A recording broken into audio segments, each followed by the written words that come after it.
Case 1. Shayna Hubers, October 12, 2012, Campbell County, Kentucky.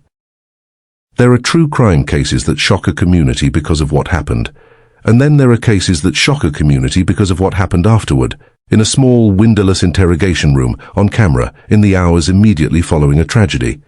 The case of Shayna Hubers belongs firmly to the second category, and it would go on to grip not just northern Kentucky, but the entire country, for the better part of 6 years. Ryan Poston was 29 years old, a personal injury attorney from Fort Mitchell, Kentucky, known by friends and colleagues as sharp, principled, and well-liked. He had built a career for himself in law, and by the fall of 2012, he had also found himself in a relationship that everyone around him could tell was unraveling. His girlfriend, Shayna Hubers, was younger, intense, and, according to friends who watched the relationship unfold, increasingly consumed by it. It was the kind of on-again, off-again dynamic that friends worry about privately, but rarely know how to intervene in. Ryan wanted out. Shayna did not. On the evening of October the 12th, 2012, Ryan was getting ready in his Highland Heights condominium for what was supposed to be the beginning of a new chapter. A first date with a woman named Audrey Bolte, a former Miss Ohio USA title holder he had been messaging for months. He never made it to that date. Shayna arrived at his condo that evening, and in the confrontation that followed, she retrieved his own handgun and fired 6 rounds into him, striking him in the torso and, devastatingly, in the face.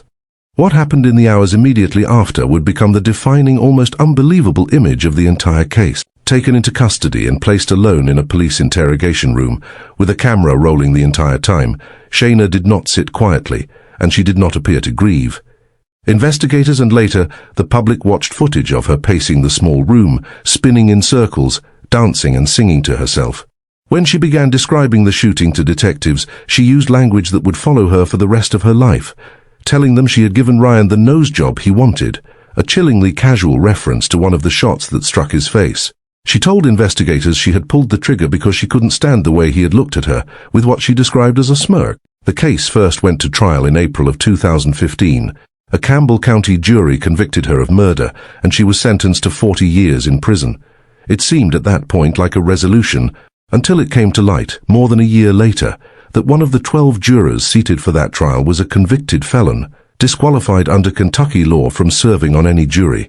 The conviction was thrown out entirely, and Shayna Hubers was granted a new trial from scratch. The retrial, which began in August of 2018, turned into one of the most closely watched criminal proceedings in the region's recent history, stretching across 16 days of testimony. This time, Shayna's defense took a different approach, arguing she had suffered abuse throughout the relationship and had acted the night of the shooting, believing her life was in danger. She took the stand in her own defense, something she had not done at her first trial, and described a relationship marked by control and mistreatment. Prosecutors in turn presented text messages Shayna had sent to friends before the shooting, messages in which she talked openly about wanting to kill Ryan and planning to make it look like an accident. Jurors also watched, once again, the now infamous interrogation room footage, the pacing, the singing, the eerie calm. On August the 28th, 2018, the jury reached its verdict, guilty of murder for the second time. On October the 18th of that same year, in Campbell County Circuit Court, Shayna Hubers was sentenced to life in prison with the possibility of parole after serving a minimum of 20 years. Ryan Poston's family, who had now sat through 2 exhausting trials spanning 6 years, released a statement thanking the prosecutors and detectives who had stayed with the case through every appeal and setback, calling them, in their words, dedicated public servants in the truest sense. Ryan Poston was buried in Fort Mitchell, not far from the condominium where his life ended at 29 years old, on a night that was supposed to be the start of something new. Cases involving intimate partner violence and controlling relationships remain tragically common, and the warning signs, jealousy, threats, and inability to accept a breakup, are ones that friends and family are often in the best position to notice. If someone in your life is showing those signs, resources like the National Domestic Violence Hotline are available around the clock, free and confidential. We've noticed that most of you watching haven't subscribed to Cold Case Hour yet. Before we move on to the next case, take just 2 seconds to make sure you're subscribed so you never miss another gripping true crime documentary. If you're enjoying the stories we bring you, don't forget to like this video and leave a comment. We'd love to hear your thoughts. Case 2, Tiffany Lucas, November 8, 2023, Bullitt County, Kentucky. Some cases are difficult to tell not because the facts are unclear, but because the facts are almost too painful to say out loud. This is one of them. We're going to tell it with the same care we'd want if it were our own family, and we'd ask that you take that same care with yourself while you listen. Shepherdsville, Kentucky, is a small, close-knit Bullitt County community, the kind of place where neighbors know each other, where a shooting call on a quiet residential street like Bentwood Drive is the sort of thing that shakes an entire town, not just a single household. On the morning of November the 8th, 2023, that is exactly what happened. Tiffany Lucas, 32 years old, was a mother of 2 young sons, 9-year-old Jaden Howard and 6-year-old Maurice Baker Jr. In the days leading up to that morning, according to family and later court testimony, something had shifted in Tiffany. She had reportedly been struggling with substance withdrawal, and in the accounts her own attorneys would later give in court, that struggle had triggered a severe psychological break, one marked, according to a Bullitt County detective's testimony, by Tiffany's belief that she was being manipulated through her phone, through social media, and through her home's own Wi-Fi signal into doing something she didn't want to do. On the morning of November the 8th, Bullitt County Sheriff's deputies responded to a shooting call at the family's home. A neighbor, alerted by the sound of gunfire, ran to the house and found the 2 boys inside, critically injured. Both children were rushed by ambulance to Norton Children's Hospital in Louisville, where, despite the best efforts of emergency medical teams, they did not survive their injuries. Investigators later revealed that Tiffany had also attempted to harm herself in the same incident, though she survived. In the hours and days that followed, as Bullitt County detectives conducted a lengthy interview with Tiffany, she reportedly told them, repeatedly, that she never meant to hurt her children, telling one detective it was an accident and telling another that she believed she had been manipulated into doing what she did. Her defense team initially signaled they would pursue an insanity defense, built around the argument that a severe psychotic episode, brought on by withdrawal, had left her disconnected from reality in the moments leading up to the tragedy. That defense never made it to trial. In October of 2024, roughly a year after the deaths of her sons, Tiffany Lucas entered a guilty plea in Bullitt Circuit Court to 2 counts of murder, a plea entered with no promise of a lighter sentence in return, and one that meant she would not be permitted to appeal whatever sentence the judge ultimately handed down. On November the 22nd, 2024, Bullitt Circuit Judge Rodney Burris sentenced Tiffany Lucas to 2 consecutive life sentences. At the sentencing hearing, Jaden's grandmother, Regina Rowland, addressed the courtroom directly, telling Tiffany that she had ripped the family's lives apart, and that she could have given the boys to relatives who would have cared for them, rather than take their lives. When the sentence was announced, the courtroom broke into applause. The Bullitt County Commonwealth's attorney later said publicly that Tiffany had not only taken her sons' lives, but had permanently scarred everyone who loved them. Cases like this one sit at the difficult intersection of substance use, untreated mental health crises, and unimaginable loss, and they underscore something crucial for every parent, family member, or friend watching. Severe, sudden changes in someone's mental state, especially involving paranoid or delusional thinking, are a medical emergency, not something to wait out. If someone in your life is showing signs of a serious mental health crisis, especially one involving children in the home, calling for a welfare check or reaching out to a crisis line isn't overreacting. It can be the difference between a family getting help in time and a family losing everything. If you or someone you know is struggling and children may be at risk, please don't wait. The 988 Suicide and Crisis Lifeline is available every hour of every day, free and confidential, and your local Child Protective Services agency can also help connect a struggling family with resources before a crisis becomes irreversible. We've noticed that most of you watching haven't subscribed to Cold Case Hour yet. Before we move on to the next case, take just 2 seconds to make sure you're subscribed so you never miss another gripping true crime documentary. If you're enjoying the stories we bring you, don't forget to like this video and leave a comment. We'd love to hear your thoughts. Case 3, Jenna Oakley, September 1st, 2016, Boyle County, Kentucky. There is a particular kind of horror reserved for cases involving children who commit violence, not because the act itself is somehow worse, but because of the question that lingers afterward, unanswered, for everyone who hears the story. How does a 15-year-old girl arrive at the decision to end the life of the woman who was raising her? In the small town of Danville, Kentucky, in Boyle County, that question would come to define one of the most disturbing cases the region had seen in years. Jenna Oakley was, by most outward measures, an ordinary teenager, a high school student navigating the same growing pains most teenagers do. But beneath the surface, something in her home life had curdled.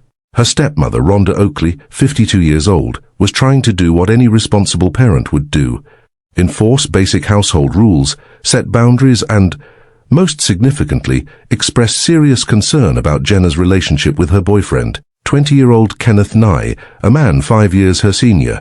To Rhonda, the age gap and the intensity of the relationship were red flags. To Jenna, they were the beginning of a resentment that would grow into something far darker than typical teenage rebellion. What followed was not an impulsive, chaotic act of rage. It was, according to prosecutors, calculated. Jenna and Nye developed a plan, one that would allow Jenna to escape the rules, the supervision, and the relationship restrictions Rhonda had put in place permanently by removing Rhonda from the equation entirely. On the 1st of September 2016, the plan was carried out. Jenna and Nye confronted Rhonda inside the basement of the family's Boyle County home. What happened in that basement was brutal.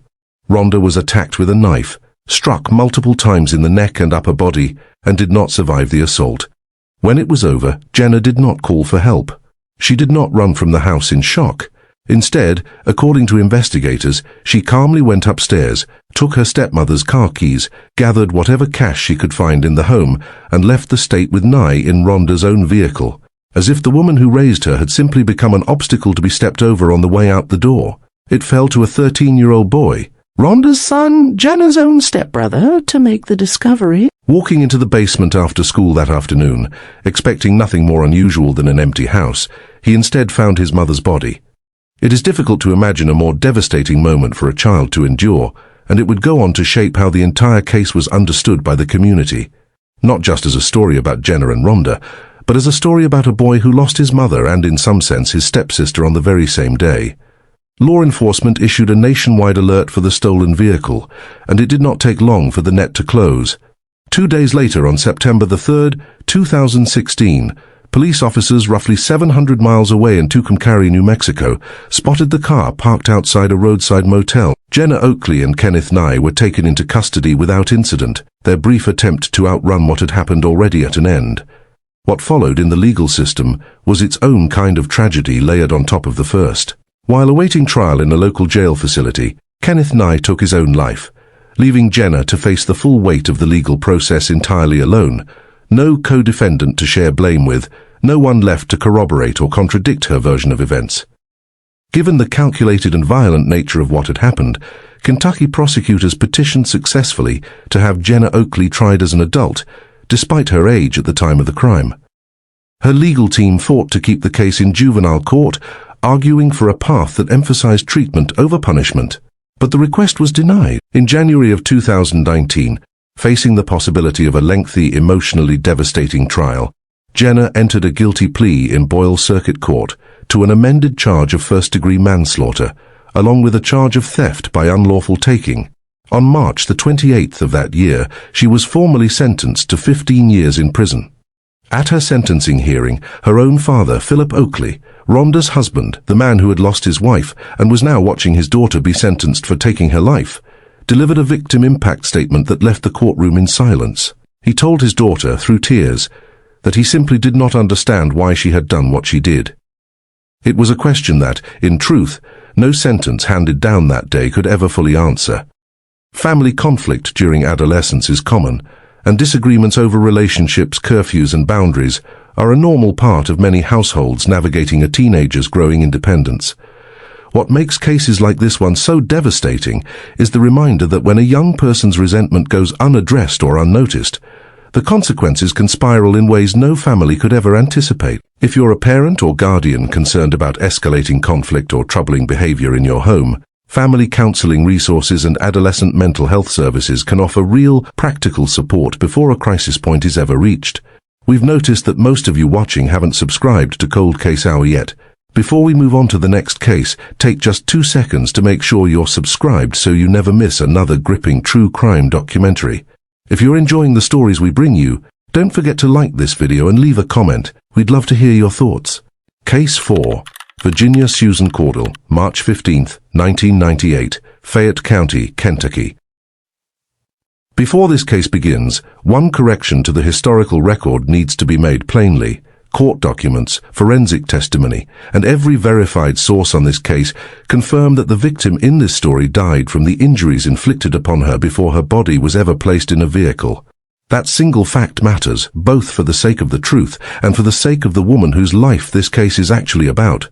Lonetta White was 73 years old, a widow deeply respected in her Lexington community, and the mother of a local police officer. She lived alone on Russell Cave Road, in a home she had kept for years, known to her neighbors as a kind, generous woman. The kind of person who, by every account gathered afterward, extended warmth and even financial help to people who needed it, without asking much in return. That generosity, tragically, is part of what made her a target. Virginia Susan Cordill was, in the spring of 1998, deep in the grip of a crack cocaine addiction, locked in the kind of desperate repeating cycle that drives people to make devastating choices in pursuit of their next fix. She had a previous personal connection to Lonetta White. White was the mother of a man Cordill had once been engaged to, and White had, in the past, shown real kindness toward Cordill's family. On the evening of March the 15th, 1998, Cordill met up with an acquaintance, Jonathan Wayne Goforth, and the two of them, in need of cash, settled on White as a target, an elderly woman living alone. Someone Cordill knew, someone who would open the door. Cordill approached the house alone, using her past connection to gain entry, telling White she needed to use the phone because of car trouble. As soon as White turned her back, Goforth forced his way into the home. What followed inside that house was a violent, sustained assault. Cordill and Goforth used a hammer found on the property, striking White repeatedly. The injuries documented afterward by the medical examiner were extensive. Defensive wounds on her arms, where she had tried to protect herself, broken ribs, a fractured jaw, and severe skull trauma. It was this assault, not what came afterward, that killed her. Once White was dead, Cordill and Goforth ransacked her home, taking jewelry, firearms, and a fur coat. To try to destroy the evidence of what they had done, they wrapped her body and placed it in the trunk of her own car. Goforth drove the vehicle, with Cordill following behind in a second car, out to a remote rural area of Fayette County, where they doused the vehicle in gasoline and set it on fire, an attempt to erase forensic evidence of a crime that had already ended a woman's life. In the weeks that followed, Cordill and Goforth pawned the stolen items for drug money and fled the state, evading law enforcement for months. Cordill was eventually located and arrested in New Orleans, Louisiana.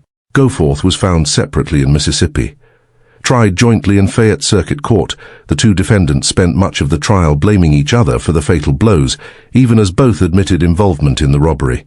On March the 24th, 2000, a jury convicted both Cordill and Goforth on every count: capital murder, first-degree robbery, first-degree burglary, second-degree arson, and tampering with physical evidence, and recommended the death penalty for both. Fayette Circuit Judge John Adams followed that recommendation and formally sentenced them to death. What followed was one of the longest-running capital appeals processes in Kentucky's modern legal history. Cordill's defense team spent more than 2 decades filing appeals through the state and federal court systems, arguing that being tried jointly with Goforth had prejudiced the jury against her, and that her original trial attorneys had failed to adequately present her history of childhood trauma, addiction, and mental illness as mitigating factors during sentencing. The Kentucky Supreme Court repeatedly upheld her sentence. Her case eventually moved through the federal courts as well, where a lengthy ruling ultimately denied her final habeas corpus appeal. Jonathan Goforth never faced execution. He died of natural causes on death row on June the 14th, 2025, still awaiting the outcome of his own appeals. Virginia Susan Cordill remains incarcerated at the Kentucky Correctional Institution for Women in Pewee Valley, the only woman currently on Kentucky's death row, her case still moving slowly through the state's ongoing judicial and executive review process more than a quarter-century after Lonetta White opened her door to someone she thought she could trust. Addiction is a disease that devastates far more than the person living with it, and cases like this one are, tragically, part of a much larger public health crisis that continues to affect communities across the country. If you or someone you love is struggling with substance use, SAMHSA's National Helpline offers free, confidential support 24 hours a day. We've noticed that most of you watching haven't subscribed to Cold Case Hour yet. Before we move on to the next case, take just 2 seconds to make sure you're subscribed so you never miss another gripping true crime documentary. If you're enjoying the stories we bring you, don't forget to like this video and leave a comment. We'd love to hear your thoughts. Case 5. Amy Bosley, May 17, 2005, Campbell County, Kentucky. In the quiet, wooded stretch of southern Canty, Kentucky, families build cabins to get away from the noise of everyday life. A place to fish, to raise kids away from traffic, to slow down. For Bobby and Amy Bosley, their log cabin retreat outside Alexandria was supposed to be exactly that. Instead, it became the scene of one of northern Kentucky's most talked-about domestic tragedies, a case that would eventually turn on the testimony of two children who were never supposed to be witnesses to anything at all. Robert Bobby Bosley was 42 years old, a self-made businessman who had built a thriving chimney-sweeping and roofing company from the ground up. He worked with his hands, built relationships with his customers, and by all outward appearances had achieved the kind of stability so many small business owners chase for a lifetime. Horses, boats, a beautiful cabin retreat, a wife who managed the books, and two young children who filled that cabin with noise every weekend. Amy Bosley, his wife of nearly 15 years, was that quiet financial backbone. She kept the company's records. She signed the checks. She understood, better than almost anyone, exactly how much money moved through the business, and exactly how much of it was no longer where it should have been. Behind the scenes, prosecutors would later reveal, Amy had spent years diverting company funds for her own use, an amount investigators placed at roughly $1.5 million, drawn out slowly enough, carefully enough, that it went unnoticed by the man whose name was on the business. It funded a version of life that outpaced even a successful roofing company's income. For a long time it worked, but financial schemes like this, one rarely stay buried forever. Tax authorities began circling the company's books, asking questions about unpaid filings and inconsistencies that Amy could not easily explain away. The walls were closing in, and divorce, as the lead prosecutor on the case would later say in open court, was always the simpler option. Amy did not choose the simple option. In the earliest hours of May the 17th, 2005, 2 days before their 15th wedding anniversary, Amy retrieved a firearm while her husband slept beside her in the cabin's master bedroom. She fired 6 rounds into him at close range. In the chaotic minutes that followed, she staged the scene to look like a break-in gone violently wrong, shattering a glass door from the inside, then placing a frantic call to 911, screaming that an intruder had broken into their home and shot her husband before fleeing into the darkness. What followed was one of the largest manhunts the area had seen in years. Police converged on the property with a helicopter circling overhead and search dogs combing the surrounding woods. 3 nearby schools went into lockdown as officers searched for a phantom gunman who, as it turned out, never existed. The unraveling came from an unlikely place. Not forensics, not fingerprints, but the testimony of 2 small children. The Bosley's son and daughter, ages 9 and 6, had been sleeping upstairs when it happened. When state police detectives gently sat down with them in the days that followed, both children described the same sequence of events. They had heard the gunshots first, and only afterward the sound of glass breaking. It was the exact reverse of the story their mother had told police. Forensic examiners confirmed what the children's memory had already revealed. The glass from the shattered door had scattered outward, onto the ground outside the house, meaning the door had been broken from the inside, not smashed in by an intruder from without. Amy's carefully staged story collapsed under the weight of her own children's honesty. Faced with that evidence, and with the excruciating prospect of those same children being called to testify against her at trial, Amy accepted a plea agreement, one that was, notably, pushed forward by her husband's own grieving parents. They did not want their grandchildren dragged through a courtroom to relive the worst night of their young lives. On September the 24th, 2006, in Campbell County Circuit Court, Amy Bosley entered a guilty plea. On November the 2nd of that same year, Judge Fred Stein sentenced her to 20 years in prison. Under Kentucky's violent offender statute, she was required to serve 85% of that sentence before any possibility of parole. At her sentencing, Bobby's family did not hold back. His brother told her plainly that she had no respect for life. His sister asked her, face to face, whether Bobby had cried out for her to stop, a question that would never have an answer. His mother read a letter to the court, saying simply that she never got the chance to tell her son goodbye. Amy Bosley was released from the custody of the Kentucky Department of Corrections on May the 18th, 2022, 3 years ahead of her full term, 17 years after the morning she ended her husband's life to protect a secret that, in the end, could never have stayed hidden anyway. Bobby's family fought to keep her behind bars until the end. Their fight did not change the outcome. Cases like this one are a reminder that financial abuse and coercive control inside a marriage rarely announce themselves loudly. They build quietly, year after year, until the pressure becomes unbearable for someone.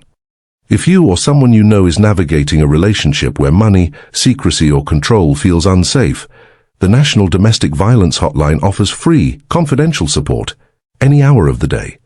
We've noticed that most of you watching haven't subscribed to Cold Case Hour yet. Before we move on to the next case, take just 2 seconds to make sure you're subscribed so you never miss another gripping true crime documentary. If you're enjoying the stories we bring you, don't forget to like this video and leave a comment. We'd love to hear your thoughts. Case 6. Willa Blank, February 2009.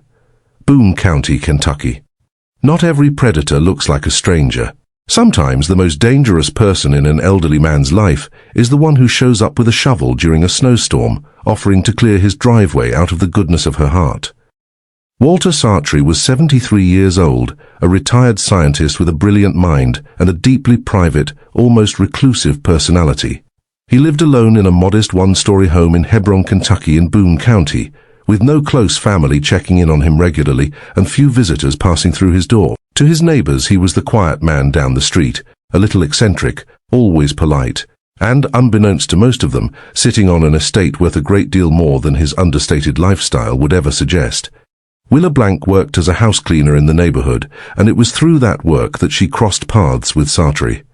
What began as small acts of apparent kindness, helping him with errands, checking in on him, eventually shoveling the snow and ice off his driveway during a brutal winter storm, was, investigators would later conclude, the opening move in a calculated scheme to isolate and exploit a vulnerable, trusting man. By February of 2009, Blank had convinced Sartre to sign over power of attorney on his financial accounts. Almost immediately, money began moving. A $10,000 wire transfer here, a $200,000 transfer there, funneled out of his bank and brokerage accounts and into Blank's own hands. As those transfers grew large enough to trigger red flags at the banking institutions handling his accounts, Blank and her adult son, Louis Wilkinson, escalated the scheme far beyond simple financial exploitation. Sartre was taken to the basement of the home Blank shared with her husband and her son, restrained, and held there for days while the two worked to finalize access to what remained of his money. He did not survive the ordeal. What happened to Walter Sartre in that basement has never been fully, publicly reconstructed. The state of his remains made a definitive cause of death impossible to establish.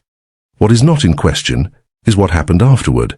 Blank and Wilkinson placed his body inside a large storage container, loaded it into a vehicle, and drove to a remote rural field, where they doused it in accelerant and set it ablaze. When investigators eventually located the burn site, what remained were charred fragments and a pair of melted eyeglasses, enough, combined with dental records, to confirm what detectives already suspected they would find. The case broke open through the money trail.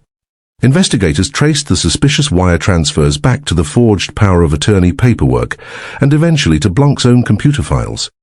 When detectives finally located her at her home in Union, Kentucky, and asked directly about Sartre's whereabouts, she calmly told them he was traveling and had asked her to keep an eye on his house, a lie that fell apart almost as soon as it left her mouth. Facing capital kidnapping charges that carried the possibility of the death penalty under Kentucky law, Willa Blank chose to avoid a jury trial altogether. In December of 2011, in Boone County Circuit Court, she entered a guilty plea to capital kidnapping and related charges, including theft and tampering with physical evidence. The judge handed down a sentence of life in prison without the possibility of parole. Her son, Louis Wilkinson, later pleaded guilty to his role in the crime and was sentenced to 30 years behind bars. Elder abuse investigators have pointed to the Sartre case for years afterward as a textbook warning sign that financial exploitation of isolated older adults rarely starts with force.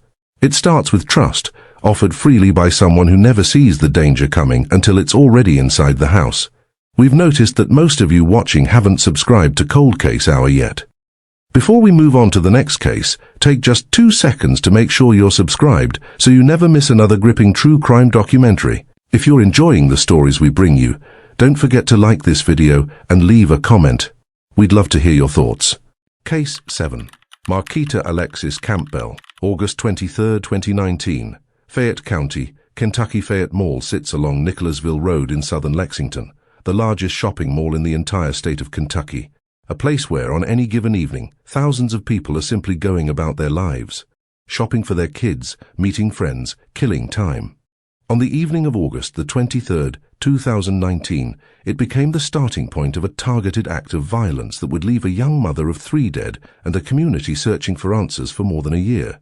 LaPortia Stringer was 30 years old, a mother from Nicholasville who had already begun planning a fresh start for her family, a new job lined up in North Carolina, a move scheduled for December, a chance, as her grandmother would later put it, to better herself and her children. That evening she was shopping at Fayette Mall when she found herself in a verbal altercation with another woman inside the building, 23-year-old Marquita Alexis Campbell of Georgetown, Kentucky. Mall surveillance cameras captured the confrontation. What exactly sparked it has never been fully explained publicly, but what happened next left no ambiguity at all. Stringer left the confrontation and walked to the parking lot, got into her car, and tried to drive away. But Campbell followed her. Stringer, clearly rattled, was on the phone with someone at the time, telling them that the other woman was, in her words, driving crazy behind her. When Stringer's car came to a stop at a red light at the intersection of Nicholasville Road and Wilson Downing Road, one of the busiest, most congested intersections in the city, packed with other drivers and pedestrians, Campbell pulled her vehicle up directly alongside Stringer's and opened fire, sending multiple rounds into the car. Stringer was struck in the head. Campbell fled the scene on foot, back toward the mall, disappearing into the crowd near the Dillard's entrance. Stringer was rushed to University of Kentucky Chandler Hospital, where she fought for 2 days before she did not survive her injuries. She passed away on August the 25th, 2019, leaving behind 3 children and a family that would spend the next several years demanding accountability. Investigators identified Campbell as the shooter relatively quickly, using mall surveillance footage and witness statements from the scene. But identifying her and finding her were 2 very different challenges. Campbell had fled the area entirely, and despite knowing who they were looking for, Lexington police were unable to locate her for more than a year. It wasn't until August the 31st, 2020, following an anonymous tip, that the Lexington Police Department, working alongside the United States Marshals Service, finally took her into custody. At a bond hearing shortly after her arrest, Campbell's defense attorney argued that her $500,000 bond should be reduced, pointing to what he described as an unnecessary delay by police in locating her. The presiding judge disagreed, denying the reduction given the extreme violence involved in the crime. Campbell was formally indicted on an open count of murder by a Fayette County grand jury and remained held at the Fayette County Detention Center as her case moved slowly through the courts for nearly 3 more years. Finally, on March the 17th, 2023, just days before the case was scheduled to go before a jury, prosecutors and the defense reached a negotiated plea agreement.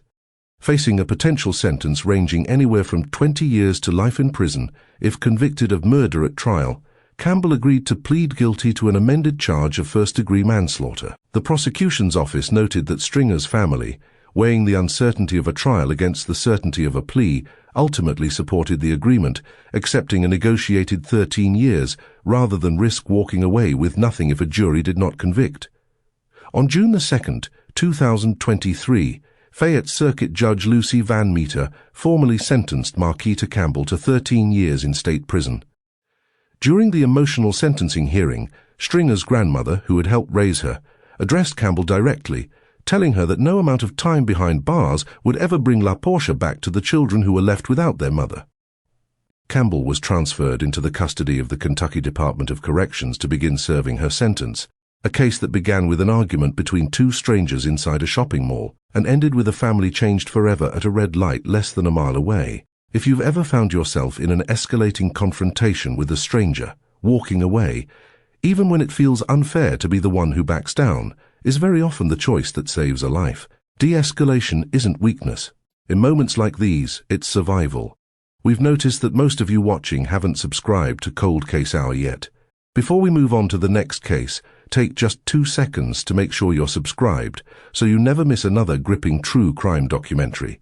If you're enjoying the stories we bring you, don't forget to like this video and leave a comment. We'd love to hear your thoughts. Case 8, Carol Hignite, September 25, 2017, Fayette County, Kentucky. Some cases take years to unravel, not because the crime itself is complicated, but because proving what happened behind a closed bedroom door With no witnesses, no security cameras, and only the word of the one person who survived the night, is one of the hardest things a prosecutor can be asked to do. The case against Carol Ann Hignite of Lexington, Kentucky would take not one trial, but two, spanning more than 7 years, before a jury finally reached a verdict in the death of her husband. Leon Duane Hignite was 76 years old, married to Carol, and living what appeared from the outside to be a quiet, unremarkable life in their Fayette County home. On September the 25th, 2017, that quiet life came to a violent end. According to prosecutors, during an argument between the couple, Carol retrieved a hammer and struck her husband repeatedly, inflicting severe injuries, deep wounds to his head and body, fractured ribs and internal trauma, serious enough that pathologists would later testify it was entirely inconsistent with any kind of accidental fall. What happened next is, in many ways, the most disturbing part of the entire case, not the initial act of violence itself, but the 3 days that followed it. Rather than calling for emergency help, Carol left Leon lying on the floor of their bedroom, injured and in obvious distress, for 3 consecutive days. Prosecutors alleged that during that time, as Leon suffered, in pain, unable to move, developing severe pressure injuries from being left in the same position for so long, Carol's response was to give him small pieces of crushed ice, apparently in an attempt to quiet him rather than to seek him real medical attention. It was only on September the 28th, after Leon had lost consciousness, that Carol finally called for emergency medical services, and even then she reportedly told first responders a very different story, that Leon had suffered an accidental fall in the bathroom days earlier, and that she had only just discovered him. Leon was rushed to the hospital in critical condition. He never recovered. He succumbed to his injuries and the resulting infections in the days that followed. As investigators dug deeper into the case, a suspicious house fire broke out at the Hignite residence during the course of the investigation. A fire prosecutors would later argue was a deliberate attempt by Carol to destroy physical evidence tying the hammer to Leon's injuries. The road to a conviction was not straightforward. Carol's first trial, held in December of 2022, ended not with a verdict, but with a hung jury, 12 people unable to reach a unanimous decision, split on whether the evidence proved Carol had caused her husband's death or whether the defense's version of events, that Leon had genuinely fallen, created enough reasonable doubt. Rather than let the case quietly fade, Fayette County prosecutors chose to retry it. The second trial, which drew significant attention from Court TV and other outlets covering the proceedings live, unfolded in January of 2025. This time, forensic pathologists took the stand and testified in detail about why Leon's injuries simply could not have resulted from a fall in a small bathroom. The pattern, the number of individual points of impact, and the severity of the trauma all pointed toward repeated deliberate strikes rather than a single accidental tumble. The defense's timeline, which described Carol helping an already injured Leon into the bedroom and caring for him over the following days, was ultimately not enough to overcome the forensic evidence presented. On January the 17th, 2025, the jury reached its verdict, guilty of first-degree manslaughter and wanton neglect of an adult. Jurors acquitted her of the separate arson charge tied to the house fire. On February the 21st, 2025, in Fayette Circuit Court, Carol Hignite was formally sentenced to 11 years in prison, in line with the jury's recommendation. The case remains a difficult one for the community that watched it unfold across 2 trials and more than 7 years, a reminder that elder abuse and domestic violence within long marriages can remain invisible for years, hidden behind closed doors until it is far too late for the person suffering inside them to be saved. If you are concerned about the safety or well-being of an older adult in your life, whether it's neglect, isolation, or violence within the home, Adult Protective Services operates in every state and can be reached confidentially to check on a loved one's welfare. We've noticed that most of you watching haven't subscribed to Cold Case Hour yet. Before we move on to the next case, take just 2 seconds to make sure you're subscribed so you never miss another gripping true crime documentary. If you're enjoying the stories we bring you, don't forget to like this video and leave a comment. We'd love to hear your thoughts. Case 9. Sarah McQuilling, September 2021, Jefferson County, Kentucky. Before we get into this one, it's worth saying plainly, this case remains in some very real ways unfinished. There are questions here that were never answered in court, motives that were never confirmed, and a family still waiting for a piece of their loved one that has never been found. What follows is what was actually proven, not what's been assumed or repeated online in the years since. Louisville, Kentucky in the fall of 2021 was a city that, like the rest of the country, was still finding its footing after more than a year of upheaval. It was in that unsettled backdrop that two separate welfare checks, conducted just days apart, would ultimately reveal one of the most disturbing cases Jefferson County had seen in years. A case that would not fully reach its legal conclusion until nearly 4 years later. Jerry Carden was 62 years old, a Louisville resident living in a home in the West Buccal area. On September the 23rd, 2021, officers responding to a requested welfare check made a grim discovery. Carden's body, hidden in the crawlspace beneath his own home, dead of a gunshot wound. Medical examiners estimated he had been killed several days earlier, placing the timeline of his death around September the 19th or 20th. Just as investigators were beginning to piece together what had happened to Carden, a second, even more disturbing discovery emerged nearby. 59-year-old Douglas Brooks was found in a home near the Douglas Loop area of the Highlands neighborhood, but Brooks had not simply been killed. According to the criminal complaint later filed in the case, he had been stabbed, and his body had been decapitated. His head has never been recovered to this day. Sarah McQuilling, 44 years old at the time, a married mother of 6, was identified as a suspect and arrested within days, found driving Carden's stolen pickup truck. According to plea documents later filed in court, McQuilling admitted involvement in shooting Carden and hiding his remains, and admitted involvement in the stabbing death of Brooks, either acting alone or in complicity with another person, followed by the decapitation and concealment of his remains in the crawlspace of his own home. It's important to be direct here about what is and is not actually known. Despite years of public speculation, investigators have never publicly confirmed a motive in either killing. How McQuilling knew either victim has also never been officially established, though some reporting has suggested she may have had a prior relationship with one or both men. Prosecutors, for their part, have said no additional suspects are expected to be charged. The legal process moved slowly, in part because of the severity of the charges. McQuilling faced capital murder charges in connection with both deaths, charges that could have carried Kentucky's most severe possible penalty.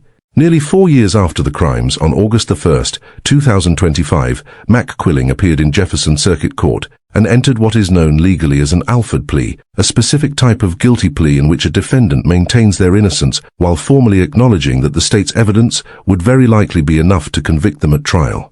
Under that plea, she pleaded to complicity to murder, complicity to manslaughter in the second degree, 2 counts of abuse of a corpse, 2 counts of tampering with physical evidence, and theft. She was sentenced to 20 years in prison and will be required to serve 85% of that sentence before becoming eligible for parole. Her defense attorney reiterated at the hearing that McQuilling continued to maintain her innocence, even as she accepted the sentence. It's a case that leaves more questions than most, a Louisville family still without answers about why, still without the ability to bury Douglas Brooks whole, and a community left to sit with the uncomfortable reality that some cases close in the eyes of the law long before they close in the hearts of the people left behind. If your family has been affected by an unsolved element of a case like this one, victim advocacy organizations exist specifically to help families navigate the aftermath of violent crime, connecting them with counseling, court support, and long-term resources that don't disappear once a sentence is handed down. We've noticed that most of you watching haven't subscribed to Cold Case Hour yet. Before we move on to the next case, take just 2 seconds to make sure you're subscribed so you never miss another gripping true crime documentary. If you're enjoying the stories we bring you, don't forget to like this video and leave a comment. We'd love to hear your thoughts. Case 10. Stephanie Olson. June 2002, Scott County, Kentucky. Sometimes the most disturbing part of a case isn't the violence itself. It's discovering that the violence was planned for months, quietly, by someone who was supposed to be one of the safest people in the victim's life. Diane Snellen was 41 years old, a single mother who had worked hard to build a stable life for her 2 children in Georgetown, Kentucky and Scott County. She had raised her son and daughter largely on her own, and by the time her daughter, 17-year-old Stephanie Olson, was finishing high school a year early in the spring of 2002, it was, on the surface, just the 2 of them left in the family home, a mother and daughter navigating the ordinary friction of a teenager on the edge of adulthood. That friction, though, had a specific source: Stephanie's boyfriend, 18-year-old David Dressman.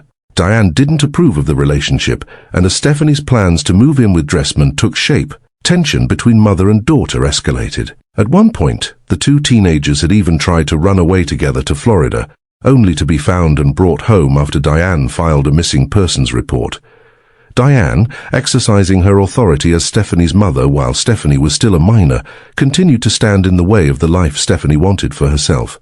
Rather than accept that friction as a normal, if painful, part of growing up, Stephanie and David began planning something far more permanent. According to court documents, the two brought in a third person, Timothy Crabtree, to help them carry out a plan to kill Diane, motivated both by the conflict over the relationship and by the roughly $300,000 life insurance policy Diane's death stood to pay out. On the 6th of June 2002, police arrived at the Snellen home in Georgetown to find Diane dead, stabbed 27 times in an upstairs bedroom. Investigators quickly determined there had been no forced entry. Whoever had done this had been let into the home or was already living there. The killer, it turned out, lived under the very same roof as the victim. Prosecutors were never able to definitively establish, in front of a jury, which of the three had actually delivered the fatal stab wounds, only that all three had participated in planning and carrying out Diane's death. The knife used in the attack was reportedly stolen from the restaurant where Dressman worked. In April of 2003, Dressman and Crabtree were arrested and charged with first-degree murder and burglary. Crabtree, facing the weight of the evidence against him, agreed to a plea deal in 2005, entering what's known as an Alford plea to a reduced charge of conspiracy to commit murder, and agreeing to testify against both Stephanie and David in exchange for a 6-year sentence. His testimony would prove pivotal in both of the trials that followed. In 2005, a Scott County jury convicted 17-year-old, now 21-year-old, Stephanie Olson of complicity to commit murder. She was sentenced to 25 years in prison. David Dressman was separately convicted and sentenced to 20 years. Stephanie Olson served 2 decades of that 25-year sentence before becoming eligible for parole. On December the 8th, 2025, she walked out of the Kentucky Correctional Institution for Women a free woman, 41 years old, the very same age her mother had been when she was killed. A retired Georgetown detective who worked the case from its earliest hours told reporters it was hard to believe more than 2 decades had passed, and that the sheer brutality of the attack, the number of wounds, the intimacy of the violence, had always made it feel like one of the more personal crimes he had ever investigated. Conflict between parents and teenagers over relationships, independence, and boundaries is one of the most universal struggles a family can face, but it is meant to be resolved through communication, family counseling, and time, never through violence. If tension in your own household ever feels like it's escalating beyond normal disagreement, reaching out to a family therapist or adolescent counselor early can make all the difference before a situation is ever allowed to spiral. We've noticed that most of you watching haven't subscribed to Cold Case Hour yet. Before we wrap up today's episode, take just 2 seconds to make sure you're subscribed so you never miss another gripping true crime documentary. If you're enjoying the stories we bring you, don't forget to like this video and leave a comment. We'd love to hear your thoughts. 10 cases, 10 different counties across the Commonwealth of Kentucky, 10 women whose names are now permanently tied to some of the most difficult days their communities have ever lived through. What strikes you, looking back across all 10 of these stories together, isn't just the violence itself, it's how ordinary the beginnings were. A marriage under financial strain, a house cleaner let in out of trust, a relationship that wouldn't end quietly, a teenager who felt unheard, a mother in crisis who no one recognized was in crisis until it was too late. None of these stories began as headlines. They began as private lives in private homes in towns like Alexandria, Hebron, Highland Heights, Danville, Lexington, Louisville, Shepherdsville, and Georgetown, places most people driving through would never think twice about. And that, more than anything, is the thread running through every one of these cases: how close ordinary life sits to tragedy, and how often the warning signs, financial secrecy, isolation, obsession, untreated crisis, a family conflict left to fester, were visible to someone somewhere before the worst happened. Not always, not in every case, but often enough that it's worth sitting with. It's also worth remembering that justice, in each of these 10 cases, looked different. Some of these women are still behind bars for the rest of their lives. One remains on death row, her case still moving through appeals more than a quarter century later.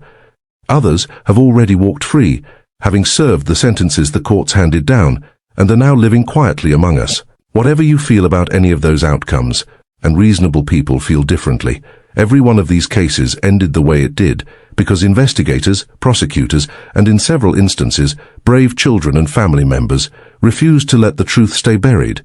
To the families of Bobby Bosley, Walter Sartori, Ryan Poston, LaPortia Stringer, Rhonda Oakley, Leon Hignite, Jerry Carden, Douglas Brooks, Jaden Howard, Maurice Baker Jr., and Diane Snellen, this episode was for you. Not for shock value, not for entertainment at your expense, but because remembering these stories accurately and keeping them in the public record is one small way of making sure the people lost in them are never reduced to just a headline or a mugshot. If anything in today's episode hit close to home, whether it's concern about a relationship, a family member in crisis, or an elderly loved one who might be vulnerable, please don't sit with it alone. The resources we mentioned throughout this episode are there for exactly these situations, free, confidential, and available whenever you need them. That's all 10 cases for this episode of Cold Case Hour. If you made it this far, thank you for spending this time with us. These stories deserve to be told carefully, and we take that seriously. If you're new here, this is exactly the kind of deep, fact-checked true crime coverage we do every episode, so make sure you're subscribed so you don't miss the next one. And if this episode moved you, taught you something, or just kept you company today, leave a comment and let us know which case stuck with you the most. We read every one. Until next time, stay safe, look out for each other, and we'll see you in the next episode of Cold Case Hour.